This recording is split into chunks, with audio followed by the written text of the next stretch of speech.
Hi, Michael Fentner here. This is going to be my contribution to the virtual potluck. I'm going to be making a favorite of mine. Is roasted red potatoes with onions and cherry tomatoes. It's a very simple recipe actually. I've got a whole Vidalia onion, a large one. As you can see, it's sort of filled up over the edges of the plate. I really like onions. I've got about a dozen baby red skin potatoes chopped up into small little cubes. And I have some, actually they're grape tomatoes, not cherry tomatoes, cut in half. For spices, I just use sea salt, black pepper, Italian seasoning, and lots of olive oil. Okay, so the first thing I'll do, I like to take some olive oil. Not really much into measuring, just put a couple glugs and put that in the bottom of the glass baking dish. And then I like to start out by putting a lovely bed of onions for the potatoes to sit on. I always feel you can't have enough onions. They're actually, the smell of cooking onions is one of my favorite scents. Other than the smell of my wife's neck when she's been freshly bathed. How delightful. Okay, so I've got the onions here. I can put some pepper on here.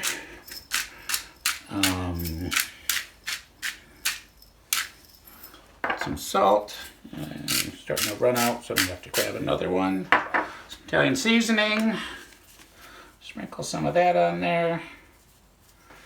Try a little bit more olive oil.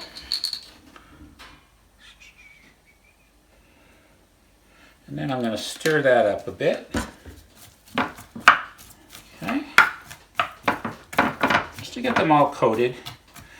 And I like to let this cook for a good long time.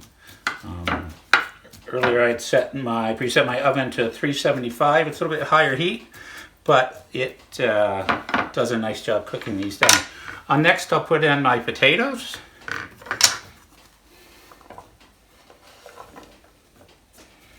Spread them around. And I think we'll give them another little olive oil bath. I cut the potatoes small so they've got more surface area and they cook quicker and they get kind of chewy and crispy and caramelized, and it just gives a really nice flavor and texture to it. Okay, I'm put in my tomatoes. Just kind of sprinkle them around.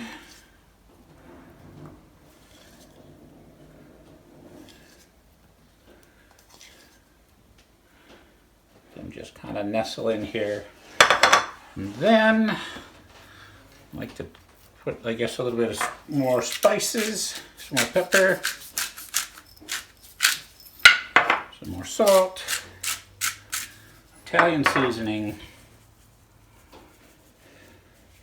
And then I'm going to take the rest of my onions and top that off. That was a pretty big onion. Didn't expect it to be that much, but as I said earlier, you really never can have enough onions. So I'm going to put this on here. Going to another dose of good old olive oil. And I'm going to kind of stir it, get it all in there, sort of evenly dispersed. What I like to do about halfway through cooking, once things start mushing down, I'll go back in with the spoon and I will kind of stir things up, get the heat exposure kind of evenly distributed. My pepper, a little more salt, and of course the Italian seasoning. Okay. I think we're ready for the oven. There we go. And can't wait to see how those are going to turn out. Okay, now that's in the oven, I'm going to set my timer for about 70 minutes. And go. I'll be back probably in about a half an hour, give them a stir, see how they're doing. Okay, so we've got probably about 25 minutes left. It's up there, and it smells amazing.